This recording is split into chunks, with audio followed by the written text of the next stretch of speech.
বাবা কি অবস্থা, অঝোরে বৃষ্টি পড়ছে।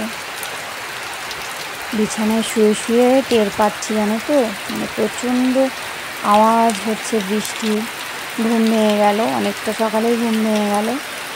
এখনও 6:30টাও বাজেনি, দরজা খুলেছি দেখে এই অবস্থা। দেখো আকাশের কি অবস্থা, মানে সাদা হয়ে গেছে বৃষ্টিতে। কি অবস্থা, রান্নাঘরটা অন্ধকার, লাইট অন করেই কাজ করতে হবে, মানে সমস্ত ঘর অন্ধকার হয়ে রয়েছে। নমস্কার বন্ধুরা, আমার আরও একটি নতুন ব্লগে তোমাদের সবাইকে স্বাগত জানাই। আশা করছি তোমরা যে যেখান থেকে ভিডিওটা দেখছো তোমরা ভালো আছো, সুস্থ আছো। আমি মোটামুটি সুস্থ আছি। মানে এরকম সকালবেলা বৃষ্টি, চারিদিকে যা ওয়েদার, মানে মন মেজাজটাই যেন কেমন হয়ে যায়। একদিকে ভালো বৃষ্টি হয়, আবার আরেকদিকে কেমন একটা সারাদিন ঝিমঝিম করে, কাজে মনে হয় এনার্জি লাগে না। বন্ধুরা, আজকের ব্লগটা তোমাদের ভালো লাগলে অবশ্যই লাইক দিয়ে ভিডিওটা দেখো, কমেন্ট করো কেমন হয়েছে, শেয়ার করো, আর সাবস্ক্রাইব করে আমার চ্যানেলটির পাশে থেকো। এখানে আমি ওভেনটা একটু পরিষ্কার জল ন্যাকড়া দিয়ে ধুয়ে নিলাম, মানে মুছে নিলাম। আর দুটো ডিম সিদ্ধ দেবো আপাতত, মিষ্টির বাবাকে তরকারি করে দিতে হবে আর মেয়ের জন্য। তারপর দেখি কি কি করা যায়। মানে রান্নাঘরে এসে ভাবছি একটু চা খাবো, জানেন তো, মানে অনেক দিন বাদে ইচ্ছে করছে একটু চা খাই, ওয়েদারটা এরকম। তো ডিম সিদ্ধটা হয়ে গেলে একটু চা বসাবো, রান্নাও বসিয়ে দেবো, কি করব সেগুলো।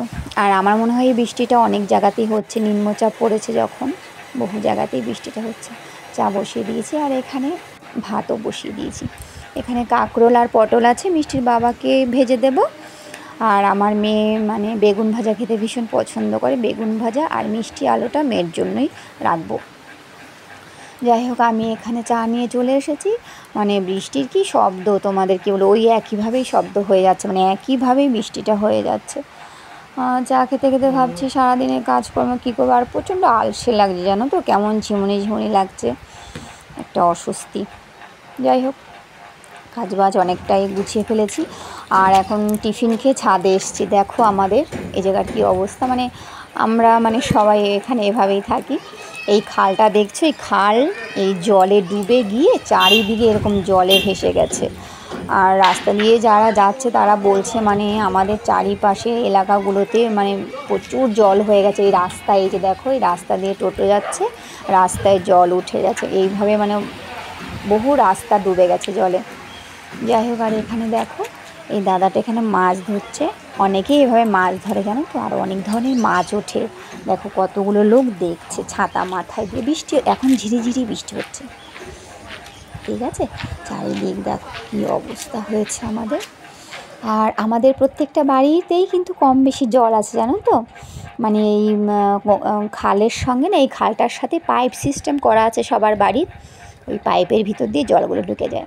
আর জামা কাপড়গুলো দেখলে একটা জামা কাপড়ও শুকায়নি, পাতলা মোটা সবই ভেজা ভেজা, ধরলে কেমন একটা ভেজা ভেজা লাগে। আর এই গাছগুলো দেখছো, আমার এক প্রিয় বান্ধবী আমায় দিয়েছে, সদ্য লাগিয়েছে। আর এভাবে বৃষ্টি পেলেও জানি না গাছগুলোর কী হবে। আর দেখো পুরো ছাদে জল ঢুকে কী অবস্থা হয়েছে। যাই হোক, রান্নাবান্না সারবো। সকালেরটা তো হয়ে গেছে, ওর বাবা চলে গেছে। এখন দুপুরে রান্না বান্না সব সারবো এক এক করে, সমস্ত কাজে যেন এনার্জি পাচ্ছি না। এখানে যে সকালে ওর বাবা বাজারে গেছিলো, উচ্ছে এনেছে আর ডাটাগুলো খেতে ভীষণ মজা লাগে। আর লতি এনেছে, মাছও এনেছে। অনেক দিন বাদে তোমার একটু শঙ্কর মাছ পেয়েছি, এই মাছটা রান্না করব। আর ওই মাছগুলো আমি ডিপ ফ্রিজে রেখে দেবো। আর মিষ্টির দাদু ঠাকুমা তো মানে শঙ্কর মাছ খান না, লোটে মাছ এসব খান না, ওনাদের জন্য আবার এই তেলাপিয়া মাছ এনেছে, যতটা লাগবে করে নেবে। আমি শঙ্কর মাছটাই করব। যাই হোক, আমি এখন এই বাক্সটার মধ্যে করে মাছগুলো রেখে দেব, একে একে সমস্ত কাজ সেরে নেব। আর তোমরা তো দেখলেই, মানে এরকমভাবে বৃষ্টি হলে আমরা এইভাবেই জলের মধ্যে ডুবে যাই, মানে বাড়িঘরের চারিদিকে এভাবে জল থাকে। আর এটা দেখছো আমার রুমের সাথে একটা গলি আছে সরু করে, ওই যে গর্তটা দেখতে পাচ্ছ, ওই গর্তটা দিয়ে, ওটা তো পাইপের গর্ত, ওইখান দিয়ে জলগুলো ঢুকে ভিতরে এই যে জল ঢুকে আছে দেখো। আর ওই দেখো আমার টগর গাছটা, যে গাছ থেকে আমি ফুল তুলি রোজ। আর এই যে আমার রুমের জানালা, আর এই গলির মধ্যেই মিষ্টি ঠাকুমা অনেক ধরনের ফুল গাছ লাগিয়েছে জানো, মানে ফুল গাছের ডালা এনে এনে কোথা থেকে ডালা নিয়ে আসে লাগিয়ে রাখে। আর আমি আমার বান্ধবী যে ফুলের চারা দিয়েছে তার মধ্যে একটা ওই টগর গাছের ডালা এখানে পুঁতেছি, দেখি হয় কি না। আচ্ছা, রান্নাঘরে আবার এলাম। এখানে দেখো পুঁই শাকের পাতা কুচিয়ে নিয়েছি, আর এখানে বেসন চালের গুঁড়ো দিয়ে মেখে রেখেছি একটু নুন হলুদ দিয়ে, পরে ভেজে নেবো। আর এখানে আমি পুঁই শাক করছি, পুঁই শাকটা অনেক দিন বাদে খাচ্ছি। এটা হয়ে গেলে বড়াটা ভেজে নেব, তারপরে শঙ্কর মাছটা রান্না করব। তবে আজকে রান্নাগুলো সেভাবে তোমাদেরকে শেয়ার করব না, কারণ বুঝতেই পারছো এমন একটা ওয়েদার না, মানে কতক্ষণে যেন একটা বিরক্ত লাগছে। যাই হোক, শঙ্কর মাছটা এই যে রান্না করেছি, দেখো কেমন হয়েছে জানিও। আর ভিডিওটা বেশি বড় করব না, সবারই খিদে পেয়ে গেছে, 2টোর বেশি, 2:30টা বাজতে যাচ্ছে, খেয়ে নেব। তাহলে ভিডিওটা এখানেই রাখি। তোমরা ভালো থেকো, সুস্থ থেকো, সাবধানে থেকো। আবারও দেখা হবে একটি নতুন ভিডিও নিয়ে।